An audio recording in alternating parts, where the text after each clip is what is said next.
শুভ নবমী বন্ধুরা। তো কালকে অষ্টমী ছিল। অষ্টমী যে কটা ঠাকুর আমরা দেখেছি মোটামুটি ভালোই দেখেছি। অনেকগুলো প্যান্ডেলে আমরা সর্টেড করেছি কালকে। তো তার মধ্যে আগের দিন ছিলাম আমরা তাহেরপুরে, সেখানে 3টে প্যান্ডেল দেখেছি। আর রানাঘাটে অনেকগুলো প্যান্ডেলে আমরা দেখেছি, এখনও কিছু বাকি আছে যেগুলো আজকে কভার করার ইচ্ছে আছে। তো এই যে লাইটিংটা দেখতে পাচ্ছ, এটা তাহেরপুরেরই একটা মণ্ডপের, যেখানে বৃন্দাবনের প্রেম মন্দির করেছিল। আর আমাদের রানাঘাটের এখানে যে ঠাকুরগুলো দেখতে পাচ্ছ, খুব একটা সেরকম আহামরি কিছু না হলেও মোটামুটি হয়েছে। এটা আমাদের দেবনাথের ঠাকুর, এটা আমাদের ভাঙড়াপাড়ার ঠাকুর।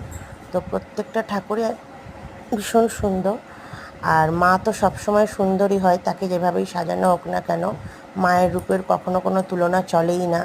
এখন তো অত্যাধুনিক কারিগরির যুগে অনেক কিছুই হয়ে গেছে, এআই দিয়েও ঠাকুর তৈরি হয়েছে, কিন্তু আমার কাছে সাবেকি মা সবসময় সুন্দর ছিল আর সবসময় সুন্দর থাকবে।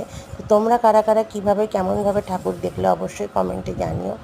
আর ভালো লাগলে অবশ্যই লাইক আর সাবস্ক্রাইব করে দিও চ্যানেলটা। আগামীকাল দশমী, মার চলে যাওয়ার দিন, আমাদের সবারই মন খারাপ। তো পুজোটা আসতেই আনন্দ, পুজো এসে গেলে আর যেতে দেরি লাগে না। তো এই মণ্ডপটা দেখতে পাচ্ছ, এটা আমাদের পাড়ারই কাছাকাছি একটা মণ্ডপের প্রতিমা। আর এই যে দেখতে পাচ্ছ, রানী এলিজাবেথের একটা মূর্তি করা হয়েছে এখানে। আর মায়ের মুখটা স্পষ্ট ওঠেনি, কারণ প্রচুর লাইটিং ছিল, ঠিকঠাকভাবে আসছিল না। আমি যতটা পেরেছি নেওয়ার চেষ্টা করেছি। তো সবাইকে শুভ মহানবমীর অনেক শুভেচ্ছা, অভিনন্দন ও ছোটদের অনেক ভালোবাসা।